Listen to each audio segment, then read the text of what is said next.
विहान चौधरीच्या दर्जापर्यंत पोहोचणं हे काही सगळ्यांच्या आवाक्याचं काम नाही. मिस्टर हार्दिक, निदान तुमची मुलगी तरी त्या दर्जाला अजिबात पोहोचत नाही. जर तुम्हाला वाटत असेल की मी तुमच्या मुलीचा प्रस्ताव स्वीकारावा, तर आधी तिच्या मनात माझ्याबद्दल आवड निर्माण करा. ज्या मुली पुरुषांना इतक्या सहजपणे बळी पडतात, त्यांचा मला तिरस्कार वाटतो. तो बोलतच राहिला. ती मुलगी विहान चौधरीची जीवनसाथी बनेन, जी स्वतःला साधेपणात लपवते. ती नाही, जी कोणत्याही पुरुषासमोर स्वतःला कधीही सहजपणे सादर करते. नेहमीप्रमाणे विहान चौधरी शांतपणे आपल्या शब्दांचा वर्षाव करत होता आणि नकळतपणे असंख्य कोमल हृदयांना घायाळ करत होता. दूर उभी असलेली संध्या डोळ्यात अश्रू आणून आपल्या मुलाकडे पाहत होती. कदाचित तो त्या बिचाऱ्या मुलीवर जो द्वेष ओतत होता, त्याला ती स्वतःच कारणीभूत असावी. पण विहान चौधरीच्या शब्दांनी तिच्या डोळ्यात एक प्रतिमा उभी केली होती. लाज आणि विनयशीलतेत गुंढाळलेली एक पवित्र, निष्कलंक मुलगी. या गंभीर परिस्थितीतही ती हळूच पुटपुटीत किंचित हसली. जी मुलगी खऱ्या अर्थाने त्याची पत्नी होण्याच्या लायकची होती, जी त्याची व्यंग्यत्व वधू होती. पण या गर्विष्ठ माणसाला तिच्याकडे पुन्हा पाहणेही आवश्यक वाटले नाही. त्याला याची जाणीवही नव्हती की एक सुंदर मोहक स्त्री सर्व घाणेरड्या नजरांपासून स्वतःचे रक्षण करत त्याची वाट पाहत होती. तिने एकाही पुरुषाला तिच्याकडे घाणेरडी नजर टाकू दिली नव्हती. या पार्टीत हे सर्व घडणार आहे हे जर मला माहीत असते तर मी इथे कधीच आलो नसतो, तो पुढे म्हणाला, उपस्थित असलेल्या प्रत्येकावर तिरकस नजर टाकत. त्याने आपले लाल निखाऱ्यासारखे डोळे काळ्या गॉगलने झाकले. मग एक जड पाऊल टाकत तो तिथून निघून गेला. त्याच्या जड आणि मजबूत पायाखाली आपलं हृदय चिरडत जात आहे असं नयना हार्दिकला वाटलं. पण तो निघून गेला होता. तो तिच्या आयुष्यात कधीच परत येणार नव्हता. ती एक छोटी कौटुंबिक पार्टी होती, ज्यात काही नातेवाईक आणि मित्र वगैरे आमंत्रित होते. श्री हार्दिक यांनी संध्याजींना आमंत्रित केले होते. हार्दिकजी आणि विनोदजी यांच्यातील संबंध बिघडले असले तरीही त्यांनी संध्याजींना नेहमीच आपली बहीण मानले होते. ते विहान चौधरीला चांगलेच ओळखत होते आणि आणि त्यांच्या मुलीलाही ओळखत होते. विहान आपल्या मुलीला त्याच्या आयुष्यात कधीही सामील करून घेणार नाही आणि त्याला या गोष्टीला सामोरे जावे लागणार होते. दुःख नव्हते, कारण प्रत्येकाला आपलं आयुष्य स्वतः ठरवण्याचा हक्क होता. तो कोणालाही इतक्या सहजपणे जवळ येऊ देणारा नव्हता. मोठ्या कष्टाने ती त्याच्या मैत्रीच्या त्या पातळीवर पोहोचले होते, जी आज विहान चौधरीने तिला शिक्षा देऊन खाली आणली होती. हे लक्षात येताच नैना रडत रडत आत धावत आली. जेव्हा तुम्ही दुसऱ्याचे हक्क बळकावण्याचा प्रयत्न करतात तेव्हा असंच होतं. आता पश्चाताप करून काय फायदा, जेव्हा तुम्हा सर्वांना चांगलंच माहीत आहे की विहान चौधरीच्या आयुष्यात फक्त एका स्त्रीचा समावेश होऊ शकतो, जिच्यावर त्याचा हक्क आहे. ती त्याची व्यंग्यत्व वधू आहे. मग या अयशस्वी प्रयत्नांची काय गरज होती? तिने सुनंदाकडे पाहिले. खेदाने मान हलवत ती म्हणाली आणि दुसरीकडे पाहू लागली, तुम्ही मला तुमच्या महालातून हाकलून दिले आहे, पण माझ्या या फुलासारख्या मुलीला तुमच्या महालात येण्यापासून तुम्ही रोखू शकत नाही. हे माझे तुम्हाला वचन आहे. संध्याजी सुनंदा आणि तिथे उपस्थित असलेल्या कुटुंबियांच्या जवळ आल्या आणि त्यांच्या जखमांवर मीठ चोळत निघून गेल्या. तर सुनंदाने एक दीर्घ श्वास घेतला आणि संध्याजींच्या पाठीकडे पाहत राहिली. जर असे असेल तर ठीक आहे संध्या, तुझी ती फुलासारखी मुलगी जिच्यावर तू तुझ्या स्वतःच्या मुलापेक्षा जास्त प्रेम करतेस, ती नक्कीच चौधरी हाऊसमध्ये येईल. पण हे माझेही वचन आहे, जर मी तिला तुझ्यासारखे चौधरी हाऊसमधून हाकलून दिले नाही तर माझे नाव सुनंदा राहणार नाही. ती संध्याजींना सांगत मनातल्या मनात एक नवीन योजना आखू लागली होती. एक अशी लढाई जी तिने 6 वर्षापूर्वी विहान 12 वर्षाचा असताना एका खेळाप्रमाणे जिंकली होती. जणू इतिहासाची पुनरावृत्ती होत आहे असे तिला वाटत होते आणि सुनंदाजींना खात्री होती की यावेळीही तीच जिंकेल. कृपया लग्नाला नकार द्या, आपली जोडी कधीच जमणार नाही. बरं, हे तू तुझ्या वडिलांना सांगितलंस तर बरं होईल, नाही का? विहानच्या उत्तराने ती रागाने खवळली होती. जर ते माझं ऐकत असते तर त्यांनी तुला बोलावून घेतलं असतं. कॉमन सेन्सची गोष्ट आहे. सगळ्यांना माहीत आहे की आपल्या घराण्यामध्ये खूप जुनं वैर आहे, जे कधीही संपणार नाही. अशा परिस्थितीत हे लग्न जास्त काळ टिकेल का? अजिबात नाही. तुम्ही मला तुमच्या महालात जास्त काळ ठेवणारही नाही आणि मीही तिथे राहणार नाही. आपल्या नाताचे परिणाम भयंकर असतील, मिस्टर विहान चौधरी. मग त्याला आधीच संपवून टाकलेलं बरं नाही का? ती सुमारे 1 फूट लांबीची छोटी मुलगी त्याला शिकवत होती की काय करावे आणि काय नाही. त्यानेही असाच काहीसा विचार केला होता की तो कसा तरी आपल्या वडिलांना पटवून या नात्यातून बाहेर पडेल. पण आता आपल्या होणाऱ्या बायकोचे बोलणे ऐकून त्याने आपला विचार बदलला. मला वाटतं आपण त्यांचे भयंकर परिणाम बघायला हवेत. तो खुर्चीच्या पाठीला टेकून आरामात बसला आणि हळूच हसला. ती क्षणभर शांत झाली. तुला माझे साधे शब्द समजत नाहीत का? मला तुझ्याशी लग्न करायचे नाही, ती वेदनेने म्हणाली. मला तुझ्या तुरुंगात यायचे नाही. माझे आयुष्य खूप शांततेत चालले आहे. कृपया माझा जीव वाचव. नित्या स्वतःला आवरू शकली नाही. तिला असे वाटत होते की त्याचा जीव घ्यावा. आपले हे नाते 1 दिवस, 10 दिवस किंवा वर्षभर टिकेल. मला काही फरक पडत नाही, पण लग्न तर होणारच. तू माझी व्यंगत्व वधू आहेस. मी तुला असं जाऊ देणार नाही, तो तिला आधी रागाने सांगू लागला. तू खूप नालायक आणि नीच माणूस आहेस, ती रागाने म्हणाली आणि तिने फोन ठेवून दिला. त्याच्या चेहऱ्यावर एक स्मित हास्य आले.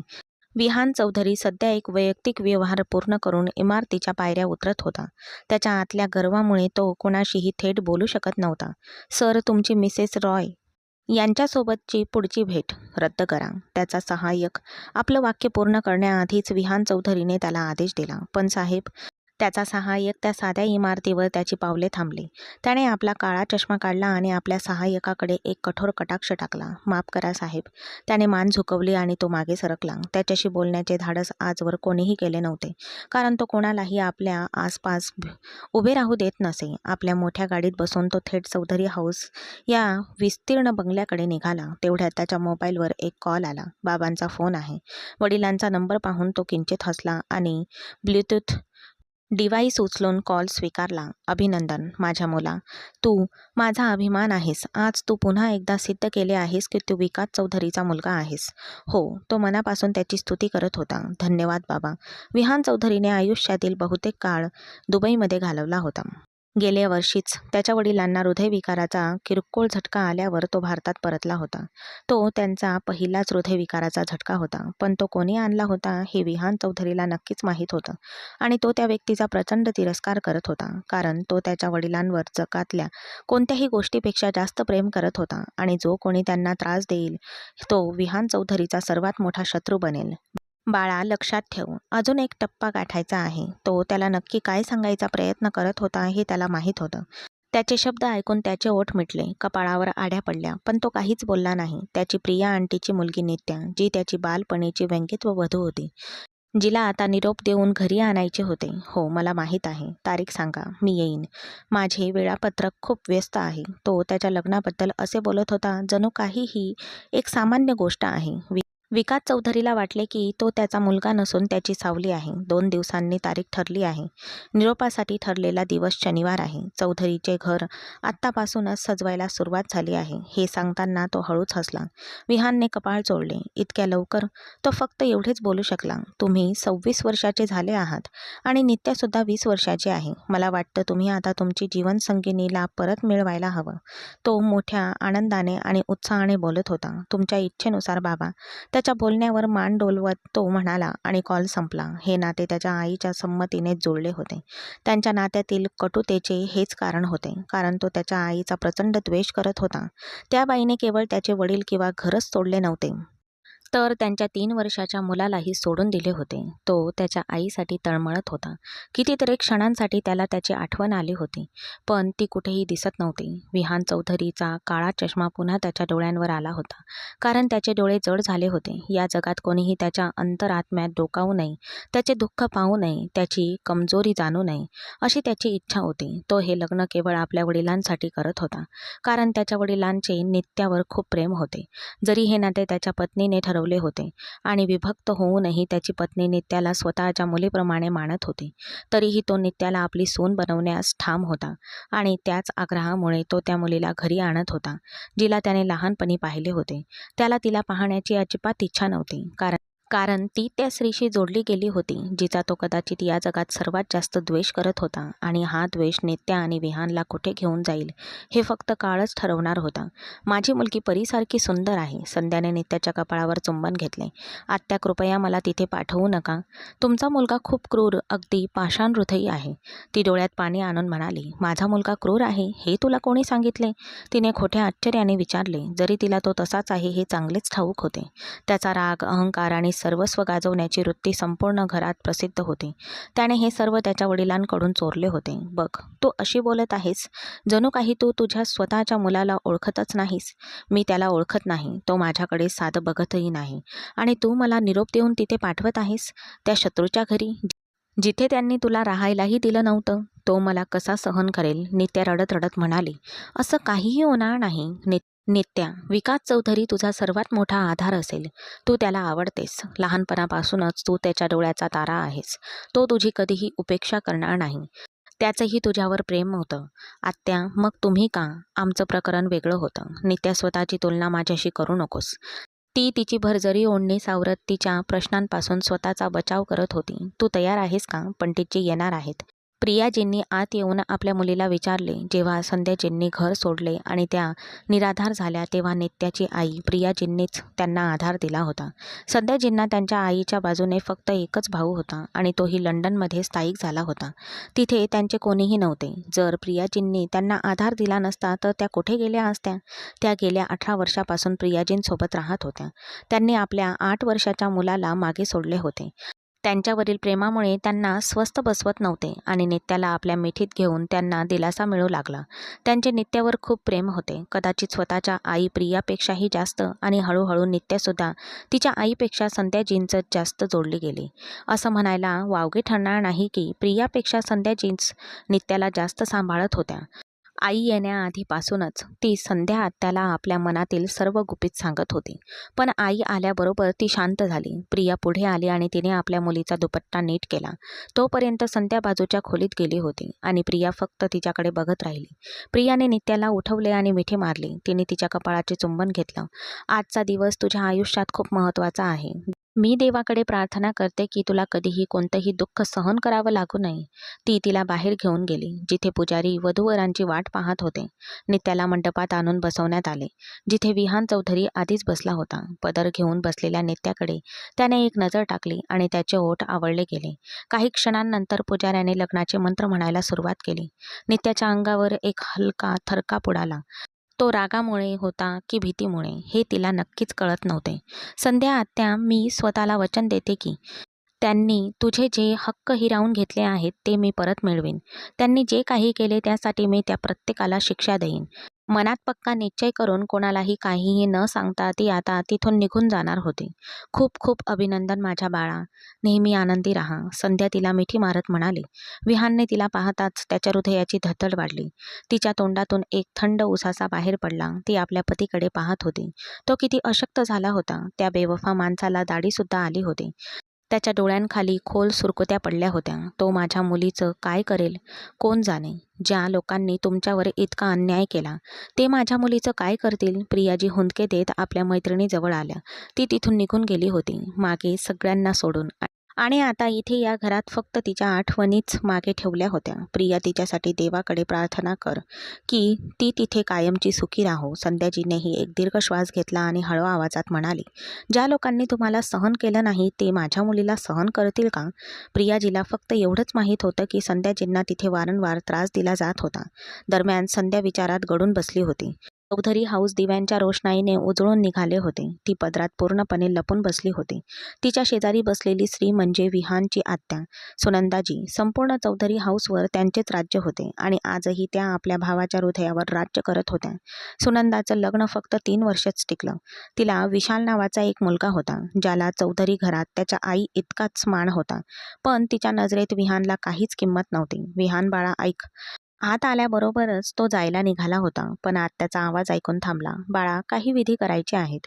कृपया ते कर, ती प्रेमळ स्वरात म्हणाली. तिची हीच शैली तिला इतरांपेक्षा वेगळी ठरवत होती, ज्यामुळे ती प्रत्येकाला आपलेसे करत होती. आत्या, या निरर्थक गोष्टींसाठी माझ्याकडे वेळ नाही. आज माझी एक महत्त्वाची बैठक होती, जी मला रद्द करावी लागली. माझ्या आयुष्यातील प्रत्येक क्षण अनमोल आहे. कृपया तुम्हाला जे काही करायचे आहे ते करा आणि मला या सगळ्यापासून दूर ठेवा. त्याने मोबाईलवर एक कॉल केला, उदास चेहरा केला आणि निघून गेला. त्याची विशेष सहाय्यक पुन्हा त्याच्यासोबत उभी होती. सुनंदाने त्या पदर घेतलेल्या मुलीकडे तिरस्काराने पाहिले. धन्नो धन्नो असे तिने दासीला हाक मारली. वधूला वरच्या खोलीत घेऊन जा आणि जर त्यांना कशाची गरज असेल तर तेही त्या खोलीत पोहोचवा. आणि हो, राणीला सगळ्या पाहुण्यांसाठी जेवणाची व्यवस्था करायला सांगा. आम्ही आराम करणार आहोत, त्यामुळे आम्हाला त्रास देऊ नका. आपल्या साडीचा पदर खेळकरपणे हलवत ती वळून गेली. दीदी, विकासच्या हाकेने तिच्या कणखर चेहऱ्यावर लगेचच हसू उमटले. हो विकास, ये. त्याचं हसऱ्या चेहऱ्याने तिने आपल्या भावाकडे पाहिले. हा मुलगा सगळ्या मर्यादा ओलांडत आहे. कसली घाई होती? नित्या, तू उदास होऊ नकोस. तो थोड्या वेळाने परत येईल. मी त्याला बोलवतो. ती तिथे पदर घेऊन बसली होती. सुनंदाने दासीला नित्याला घेऊन जाण्याचा इशारा केला. दासी लगेच कामाला लागली. तिने सूत्रे हाती घेतली आणि ती वरच्या मजल्यावर गेली. काळजी करू नकोस विकास, एक महत्त्वाचं काम निघालं आहे. त्याचं माझ्याशी बोलणं झालं आहे. तो लवकरच परत येईन, असं म्हणत तिने विकास चौधरीला धीर दिला. त्याने मान डोलावली आणि फोन कानाला लावूनच तो आपल्या खोलीकडे परत गेला. त्याचा चेहरा गंभीर झाला होता आणि डोके हलवत ती आपल्या खोलीच्या दिशेने निघाली. नोकराने नित्याला विहानच्या खोलीत सोडून निघून गेली होती. ती बराच वेळ खोलीच्या मध्यभागी उभी राहून आजूबाजूला पाहत होती. तिने आता आपला पदर काढला होता. खोलीभर फेऱ्या मारून ती आपली अस्वस्थता कमी करू लागली. ती त्याला यापूर्वी ओळखत नव्हती. फक्त त्याचे नाव, त्याचा अहंकार, वर्चस्व आणि राग ऐकला होता. आता ती त्याची वधू म्हणून त्याच्या खोलीत आली होती. पुढे काय होणार याबद्दल ती चिंताग्रस्त आणि संतप्त दोन्ही होती. चालून थकल्यावर ती सजलेल्या पलंगावर बसली. तिने विहान चौधरीची बराच वेळ वाट पाहिली, पण तो आला नाही. त्याला यायचे नव्हते आणि नित्या थकली असल्यामुळे ती त्याची आणखी वाट पाहू शकत नव्हती. तिने तिचे नाजूक मेणासारखे पाय पलंगावरून खाली ठेवले.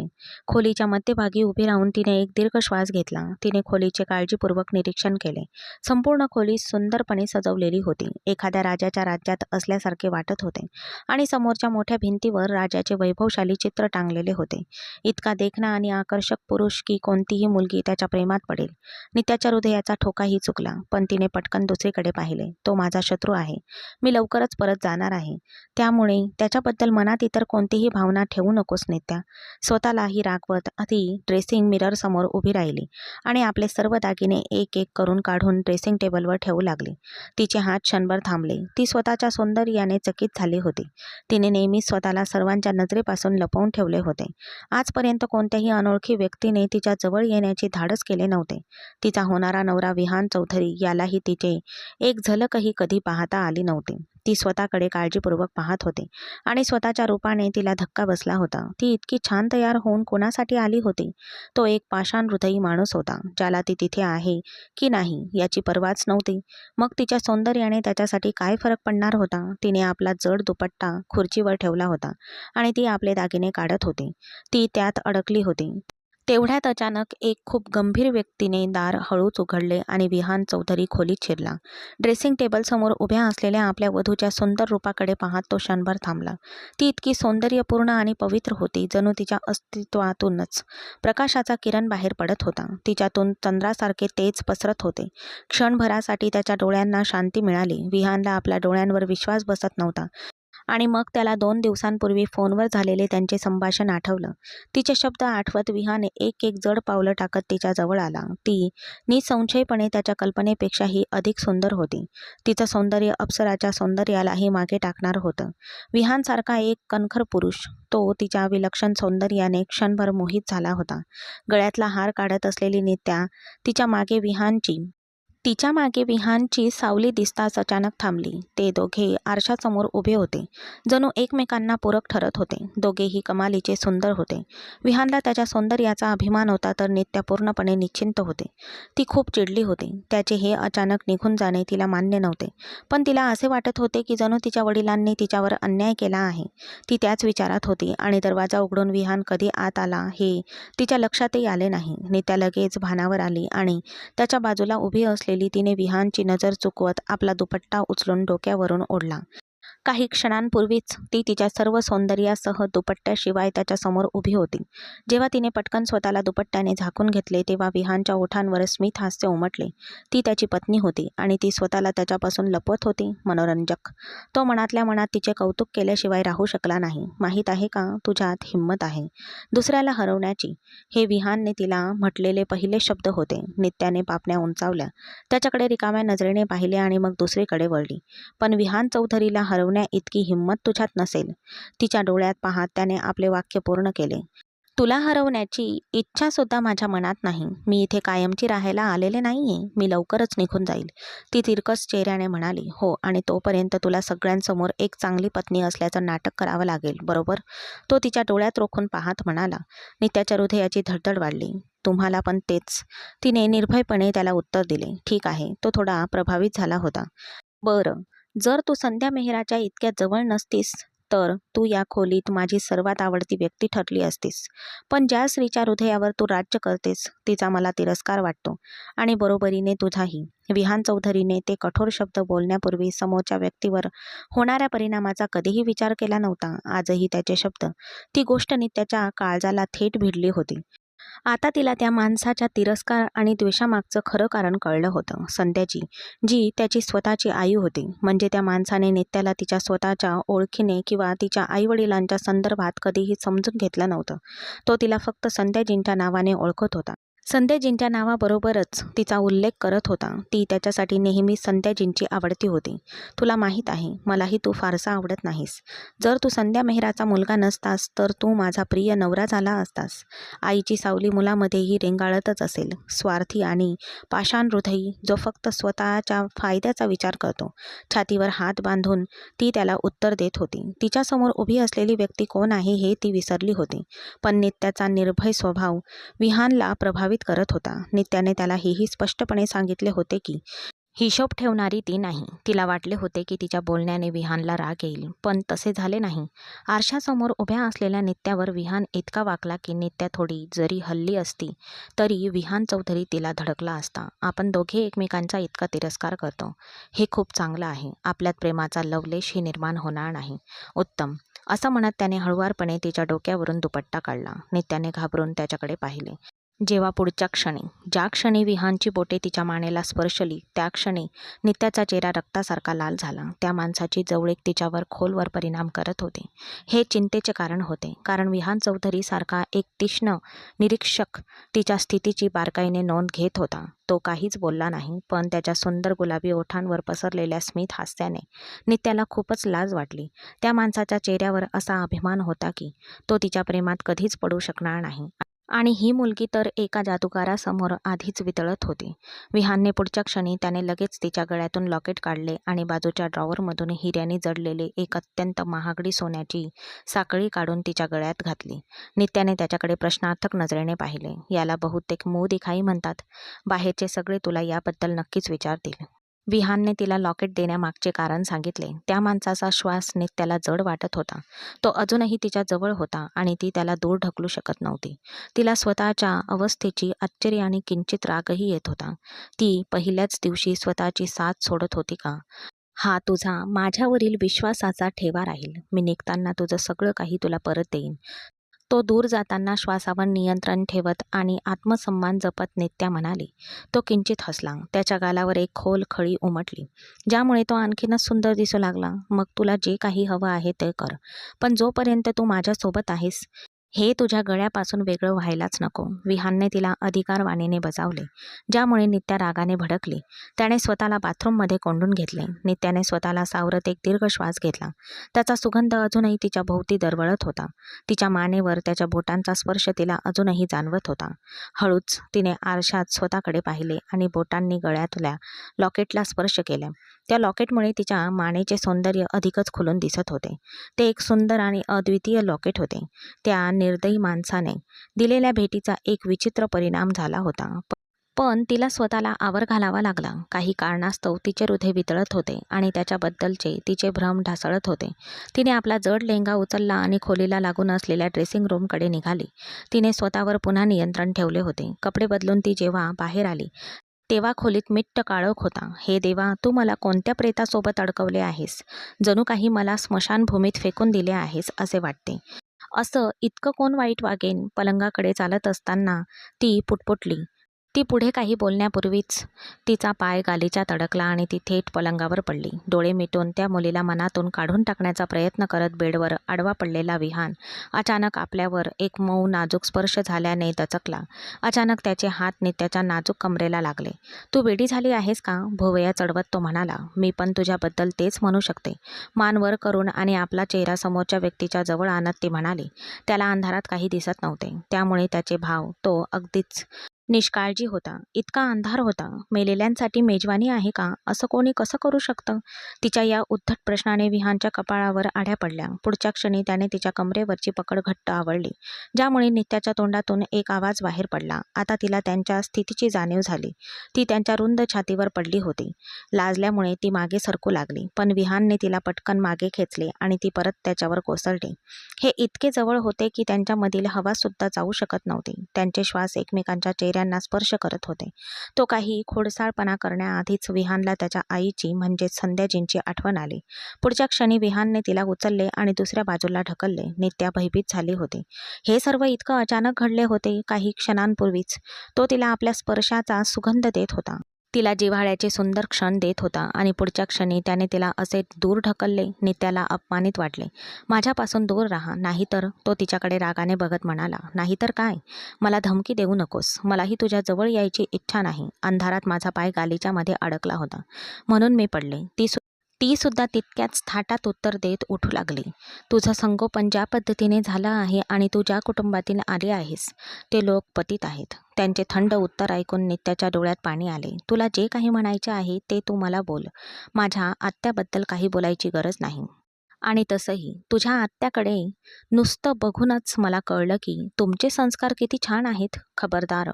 तो अचानक पुढे सरकला आणि त्याने तिच्या गळ्यावर हात ठेवला, पण कोणताही दाब दिला नाही. नित्या क्षणभर दचकली. "तुझ्या जिभेवर ताबा ठेव, जोपर्यंत तू इथे आहेस, नाहीतर तुझं आयुष्य उद्ध्वस्त होईल आणि जाताना तू माझ्यापासून एका मुलाची भेट घेऊन जाशील." नित्या थक्क झाली. तो मागे सरकला होता, पण नित्यात तिच्या जागेवरून हलण्याची सुद्धा हिंमत उरली नव्हती. तिच्या डोळ्यातून गरम अश्रू वाहू लागले. तिने डोळे मिटले आणि पूर्णपणे शांत त्या स्थितीत पडून राहिली. अश्रू वाहतच राहिले. तिला झोप कधी लागली हे कळलेच नाही. विहानला तिच्या हलक्या श्वासाचा आवाज ऐकू येत होता. तो तिच्याकडे किंचित वळला.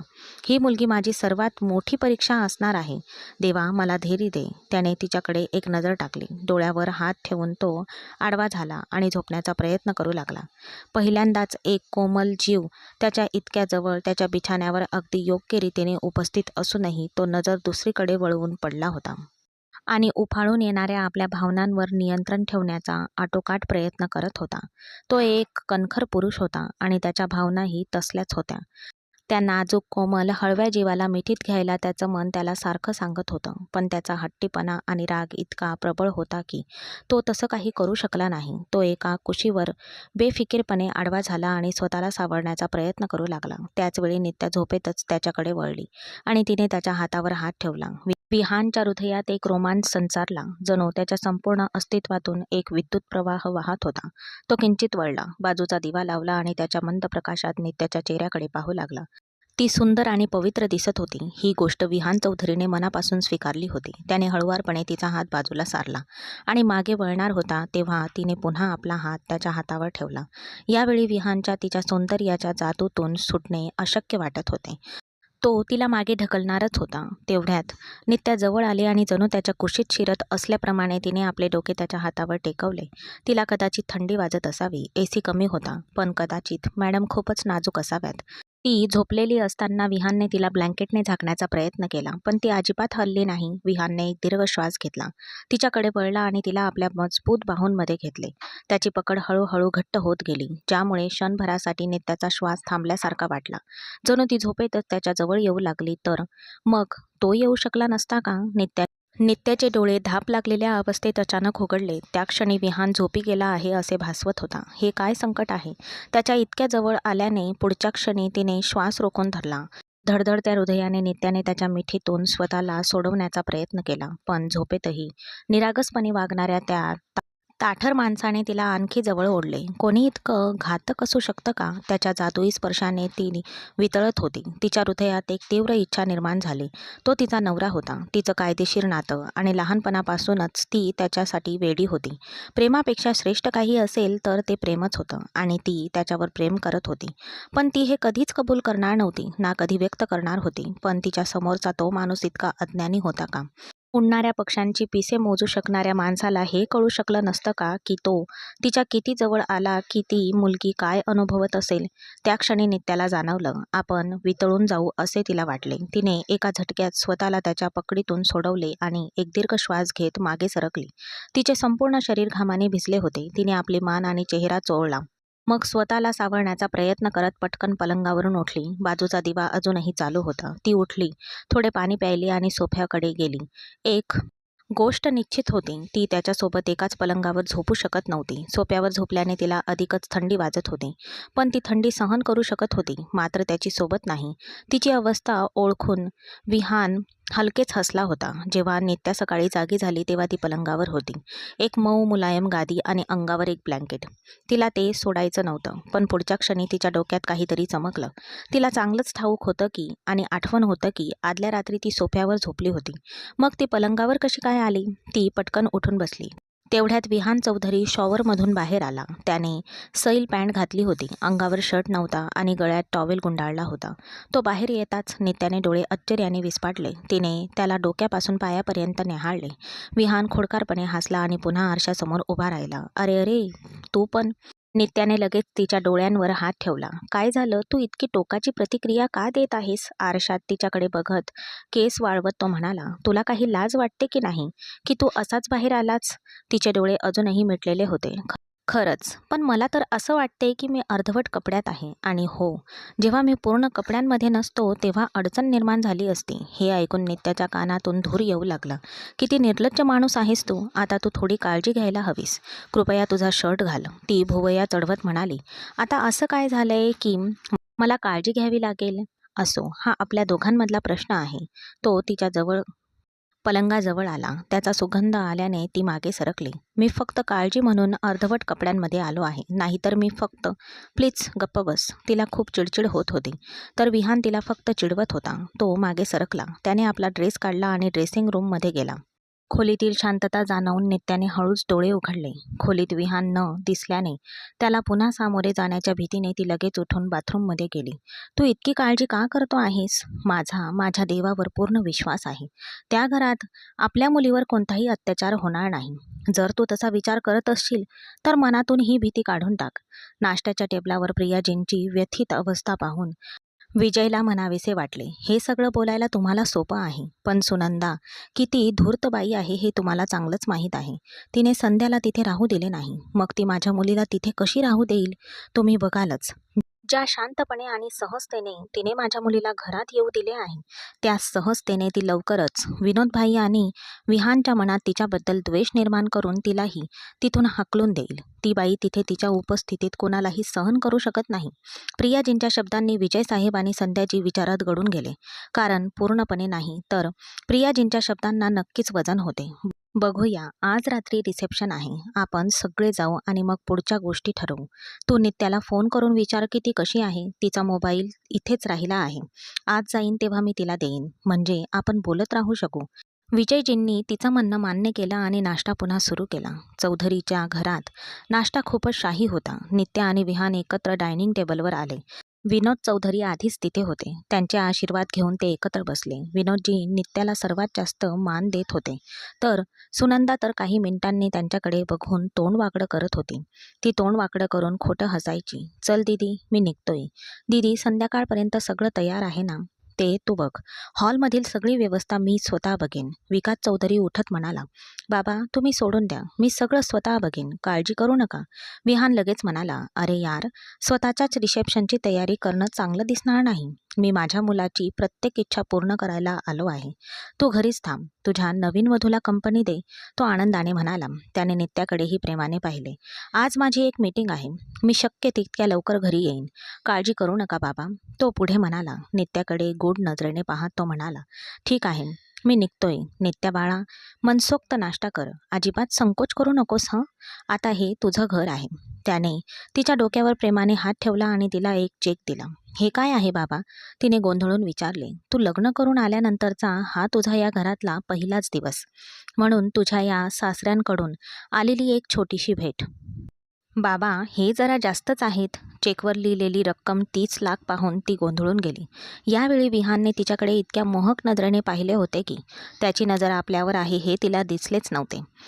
तिच्या गळ्यातील लॉकेटची किंमत 1.5 कोटी आहे. हे जर तिला कळले असते तर ती बिचारी मुलगी कदाचित बेशुद्धच पडली असती. त्याने मनातल्या मनात स्वतःशीच विचार केला. तो तिच्या परिस्थितीचा आनंद घेत होता. बाळा, हा तुझा हक्क आहे आणि मी तो तुला आनंदाने देत आहे. हे ठेव, असे म्हणून तो निघून गेला. नित्या गोंधळून विहानकडे बघत राहिली. त्याने खांदे उचकवले. जास्त विचार करू नकोस. देवाने विनोदला मोठे मन दिले आहे. फक्त विनोदचेच नाही तर त्याच्या मुलाचेही. आता बघ ना, तुझ्या गळ्यातले लॉकेट विहाननेच लग्नात भेट म्हणून दिले असेल. सुनंदाजी आता तिच्याकडे उपहासाने बघत होत्या. नित्याने अचानक त्या लॉकेटला स्पर्श केला. हो, विहाननेच मला दिले आहे, ती अभिमानाने म्हणाली. तुला त्याची किंमत माहीत आहे का? तिचे बोलणे ऐकून ती हळूच हसली. भेटवस्तू देताना किंवा घेताना किमतीचा विचार केला जात नाही आणि प्रत्येक गोष्ट पैशात मोजली जात नाही. तिच्या बोलण्यावर सुनंदा कडकपणे हसली. तू कोणत्या जगात राहतेस? कोणी इतक्या महागड्या भेटवस्तू सहज देत नाही, कारण तो खूप श्रीमंत आहे. आणि जेव्हा तुझ्यासारख्या लोकांकडे पैसे नसतात तेव्हा त्या मिळाल्यावर ते असा त्रागा करत नाहीत. उठताना ती टोमणा मारत म्हणाली. माझी जागा सांगणाऱ्या तुम्ही कोण? नित्याचा अचानक आलेला उद्धटपणा पाहून सुनंदा थांबली आणि तिच्याकडे रोखून पाहू लागली. मी या घरातली सर्वात मोठी आहे आणि या घरातला प्रत्येक निर्णय मला विचारूनच घेतला जातो. जर तू पुन्हा माझ्याशी असे बोललीस तर ते चांगलं होणार नाही. तिने रागाने तिच्याकडे रोखून पाहिले. नित्या उपहासात्मक स्वरात हळूच हसली. तुम्ही काय करणार? संध्या आत्यांसारखं मला घरातून हाकलून देणार का? तुम्ही माझ्या विरुद्ध विनोद काका आणि विहानला भडकवून कट रचणार आहात का? ती त्यांच्यासमोर जाऊन उभी राहिली आणि थेट त्यांच्या डोळ्यात पाहू लागली. तिच्या निर्भय आणि अविचल वृत्तीमुळे सुनंदाला थोडा धक्काच बसला. तू अजून लहान आहेस. मी अशा गोष्टी करेन ज्याची तू कल्पनाही करू शकणार नाहीस. ठीक आहे, मी आव्हान स्वीकारले. तुम्हाला जे करायचे आहे ते करा. यावेळी ती तारीख पुन्हा येणार नाही, कारण यावेळी सुनेला नाही तर तुमच्यासारख्या स्वार्थी मुलीला हे घर सोडावे लागेल, नित्या म्हणाली. सुनंदाने ओठ आवळले आणि ती आपल्या खोलीकडे निघाली. ती खोलीकडे जात असताना नित्याला तिच्या गळ्यातील लॉकेटची आठवण झाली. त्याची किंमत तिने इंटरनेटवर शोधली असती, पण तिच्याकडे मोबाईल नव्हता. ती वैतागून डोके आपटत राहिली. रिसेप्शन भव्य आणि दिमागदारपणे आयोजित केला होता. प्रत्येक व्यावसायिक समिती आणि नातेवाईक उपस्थित होते.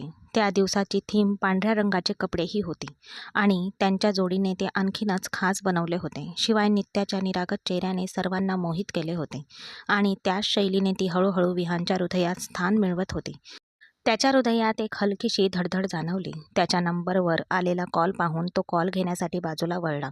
त्या क्षणी त्याची नजर दुसरीकडे वळली आणि तो क्षणभर थांबला. संध्या आपल्या लाडक्या मुलाकडे आतुरतेने पाहत होती. तिच्या डोळ्यात अश्रू होते आणि चेहऱ्यावर एक उदास हास्य होते. त्याने तिच्याकडे दुर्लक्ष केले आणि आपल्या मोबाईलवर एक कॉल लावला. त्याला माहीत होते की त्याची आई तिची मैत्रीण प्रियाजी सोबत राहते आणि तिच्यासोबतच इथे आली होती. जेव्हा तिने त्याला तिथे बोलावले तेव्हा तो थांबला. त्याला त्याचे बालपण आठवले, जेव्हा तो 8 वर्षाचा होता आणि त्याच्या आईने त्याला सोडून दिले होते. आज त्याला बोलवण्याचा तिला काय अधिकार होता? त्याला त्याच्या आईवर खूप राग आला होता. त्याने दुःखाने विचारले, माफ करा, मी तुम्हाला ओळखतच नाही. तो दुसरीकडे वळला. त्याने हे सर्व मनापासून म्हटले होते आणि हे फक्त त्यालाच माहीत होते. आज तो गर्विष्ठ, अहंकारी असला तरीही या सगळ्यामागे फक्त हीच बाई कारणीभूत होती, जिने तिच्यावर रागवल्याबद्दल त्याच्या वडिलांना शिक्षा म्हणून त्याला सोडून दिले होते. तू खूप चांगले काम करत आहेस विहान. अशी आई मिळाल्याबद्दल मला हीच शिक्षा मिळायला हवी.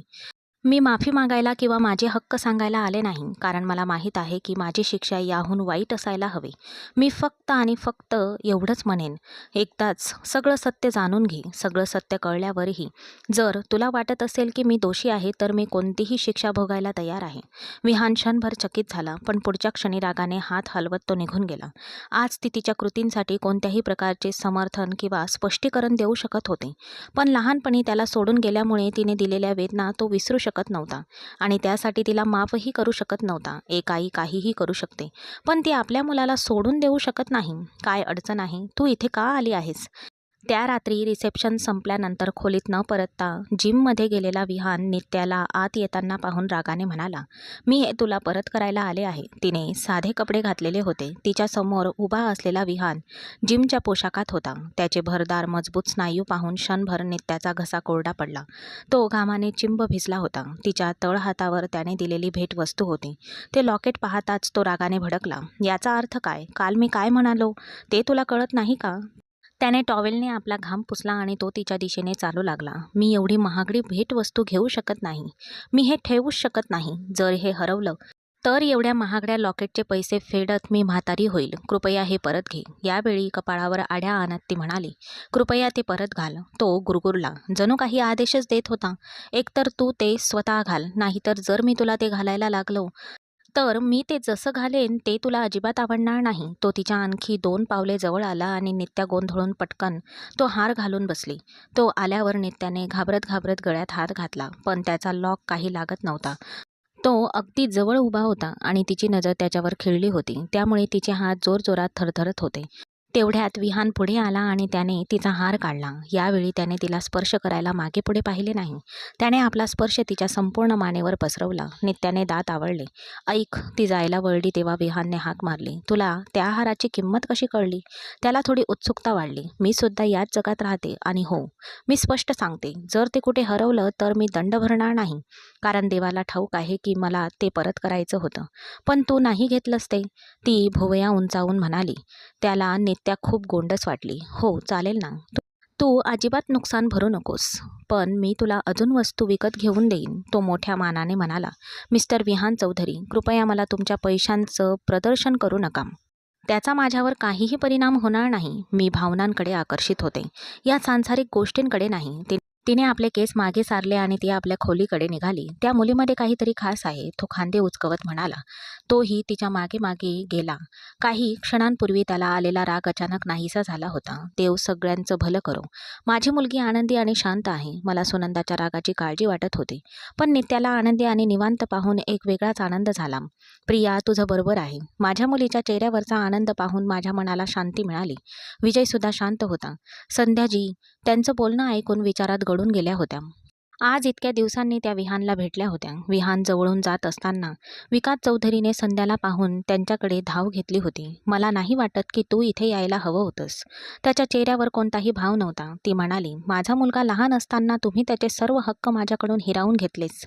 त्याच्या आयुष्यातील इतका मोठा क्षण साजरा होत असताना मी या आनंदापासून दूर राहावं अशी तुमची इच्छा आहे? काही उपयोग नाही. तू जे केलंस त्यामुळे फक्त दुःख आणि पश्चातापच उरला आहे. माझ्या मुलापासून आणि त्याच्या आनंदापासून दूर राहा. डोळ्यात पाणी दाटून आलेल्या अवस्थेत तो थंड आणि उसासी स्वरात बोलला. विकास, मी देवाला प्रार्थना करते की सत्य लवकरच तुझ्या समोर यावं आणि दोषी कोण आणि निर्दोष कोण हे तुला कळावं. पण माझी देवाला अजून एक प्रार्थना आहे की त्या दिवशी मी तुला कुठेही दिसू नये आणि तुझ्या मनात फक्त पश्चातापच उरावा. तिचे हे अर्धवट शब्द होते. विकास चौधरीला ते समजत नव्हते. तो गोंधळला होता. अखेर ते सत्य काय होते जे त्याला अजून कळले नव्हते? थोड्या वेळापूर्वी थकव्यामुळे डोळे मिटून झोपण्याचा प्रयत्न करणारा विहान जवळच फोनवर बोलत असलेल्या नित्याकडे पाहू लागला. ऐक, तू कधी कोणाचा खून केला आहे का? ती अगदी गंभीरपणे विचारत होती. तुझी शुद्ध आहे ना ठिकाणावर? मध्यरात्री झोपण्याऐवजी तू मला उठवत आहेस आणि विचित्र प्रश्न विचारत आहेस. कृपया मला सांग, ती आग्रहाने म्हणाली. मी अजून ते केलेले नाही, पण जर तू अजून थोडा वेळ बोललीस तर मी तुला नक्कीच ठार मारेन. तो रागाने म्हणाला. कृपया माझ्यासाठी एक खून करशील का? तुला मारताही येत नाही का? बरं, तुला कोणाला मारायचं आहे सांग ना. तुला कसं मरायला आवडेल? गळा दाबून की विष पिऊन? ओहो, नाही नाही, मी नाही. ती बघ, माझ्यासमोर भिंतीवर ती पाल बसली आहे. तिला फेकून दे किंवा ठार मार प्लीज. ती ती अशा प्रकारे बोलत होती जणू काही त्यांच्यात खूप चांगले जमत होते. समोरच्या भिंतीवर एक पालला फिरताना पाहून विहानने उसासा टाकला. ती तुला भेटायला आली आहे. जा तिला भेट. खांदे उचकवत तो उशीवर मागे रेलला नाही. नाही, कृपया तिला मारून टाका, नाहीतर मला झोप लागणार नाही. मला सारखं वाटतंय की ती भिंतीवरून छतावर चढून थेट माझ्यावरच पडेल.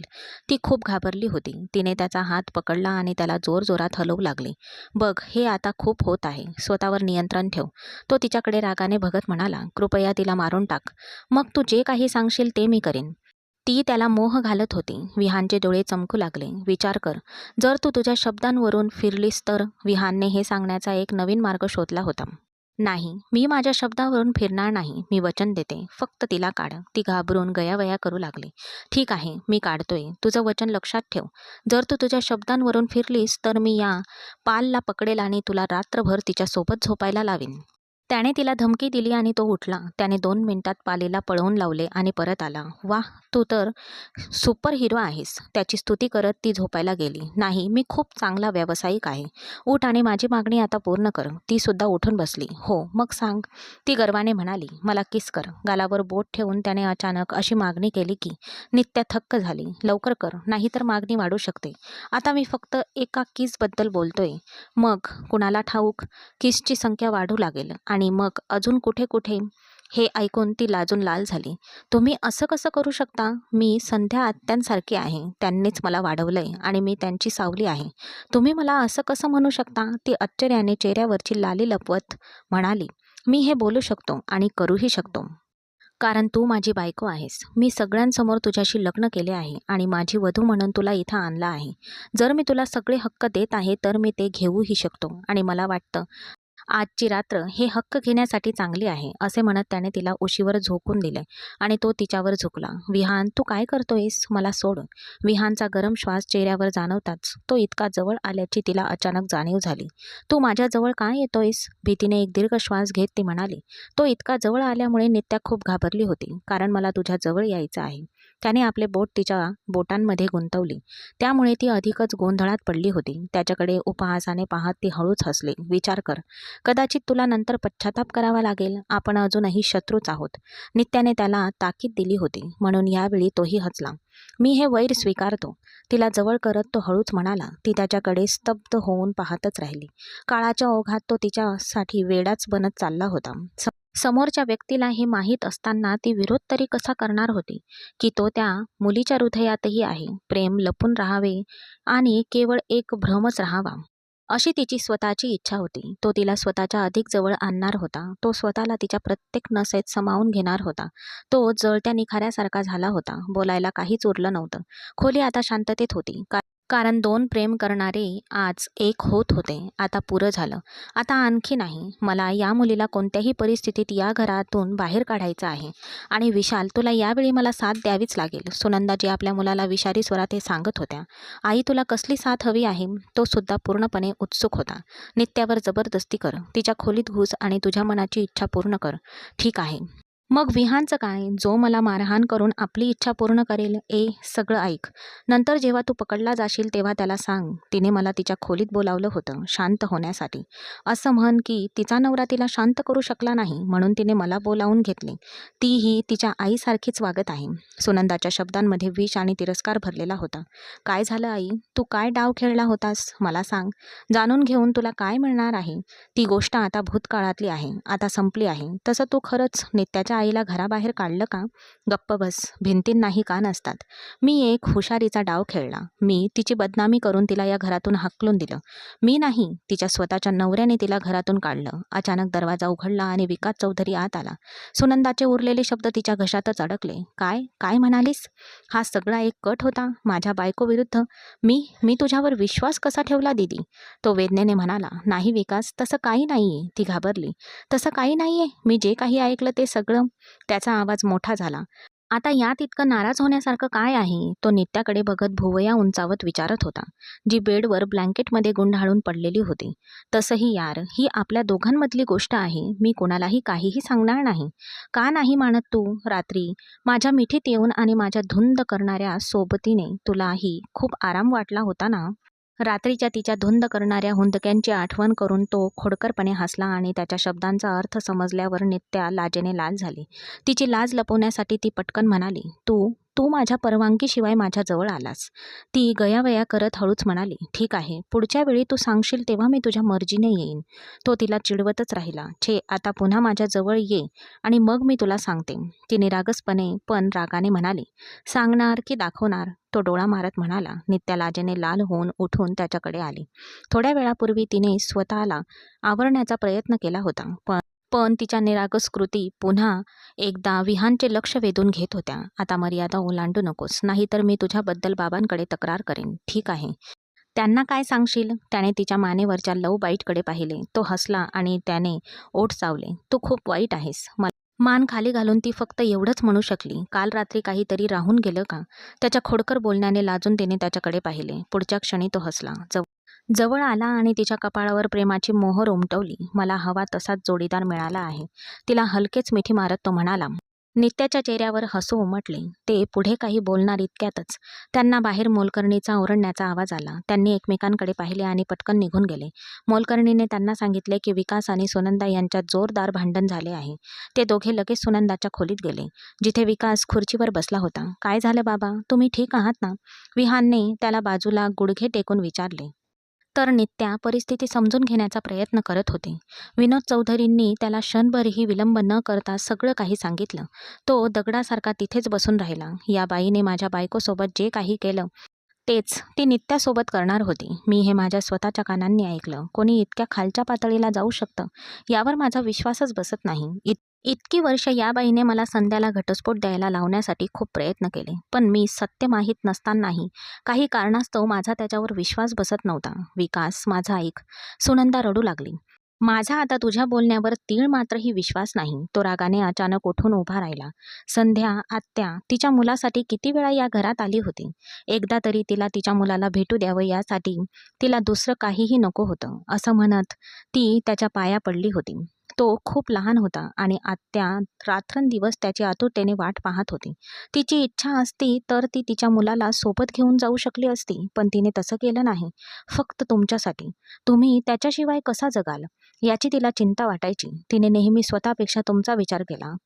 तुमच्या सुखाला स्वतःच्या सुखापेक्षा जास्त महत्त्व दिले. तिने स्वतःच्या मुलाच्या नजरेत स्वतःला कमी लेखलं. एक वाईट आई बनली, पण तिने तुमच्या मुलाला तुमच्यापासून कधीही वेगळं केलं नाही. नित्याचा रडण्याचा आवाज, तो आवाज ऐकून विकास चौधरी जमिनीवर कोसळला. अचानक त्याचा हात हृदयावर गेला. बाबा, तो खाली पडण्याआधीच विहानने त्याला आपल्या मजबूत बाहूंमध्ये पकडले. काही क्षणातच सर्वजण हॉस्पिटलमध्ये पोहोचले. नित्याने फोनवर आपल्या कुटुंबियांना सर्व काही सांगितले आणि विकास चौधरीला हृदयविकाराचा झटका आल्याची माहिती दिली. त्यामुळे ते तात्काळ हॉस्पिटलकडे धावले. विकास कुठे आहे? संध्याची चिंता तशीच होती.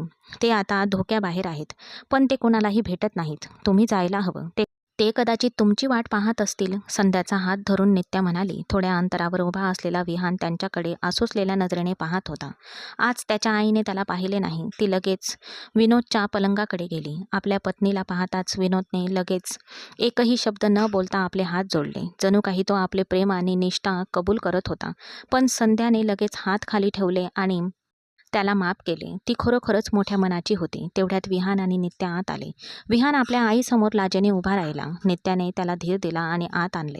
तो आपल्या आईकडे गेला, जमिनीवर बसला आणि रडू लागला. आज तोच तरुण जो गर्वाने आणि अहंकाराने जगला होता, या स्त्रीसमोर लहान मुलासारखा कोसळला होता. वेड्या, उठ.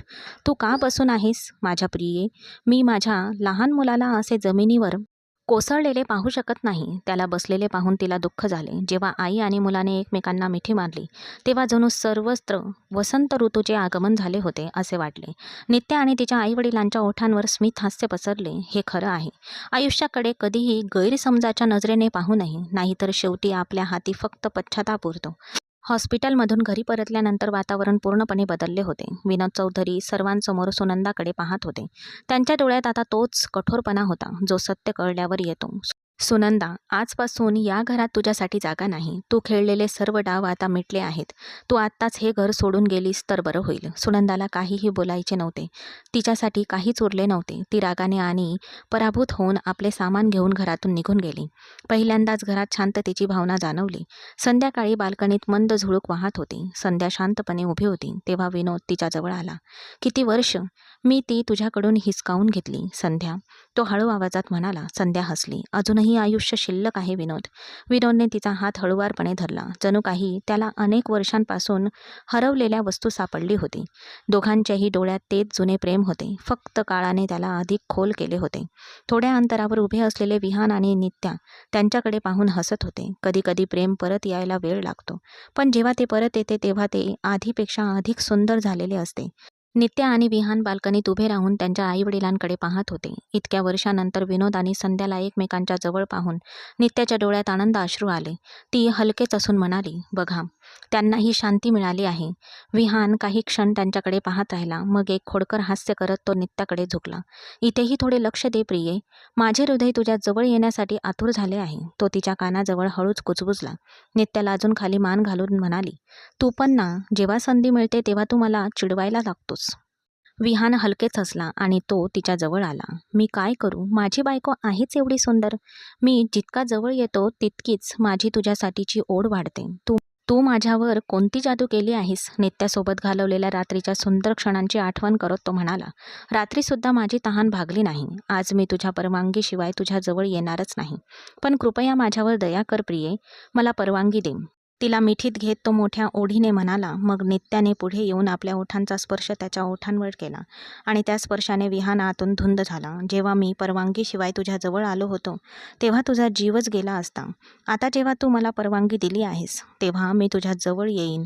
तेव्हा तक्रार करू नकोस. त्याने तिच्याकडे डोळा मारला आणि तिला आपल्या मिठीत उचलले. नित्या लाजून लाल झाली आणि तिने आपला चेहरा त्याच्या छातीत लपवला. पण तिच्या चेहऱ्यावरच्या हास्यावरून हे स्पष्ट दिसत होते की तेच प्रेम तिच्या हृदयातही हळूहळू अधिक घट्ट होत होते.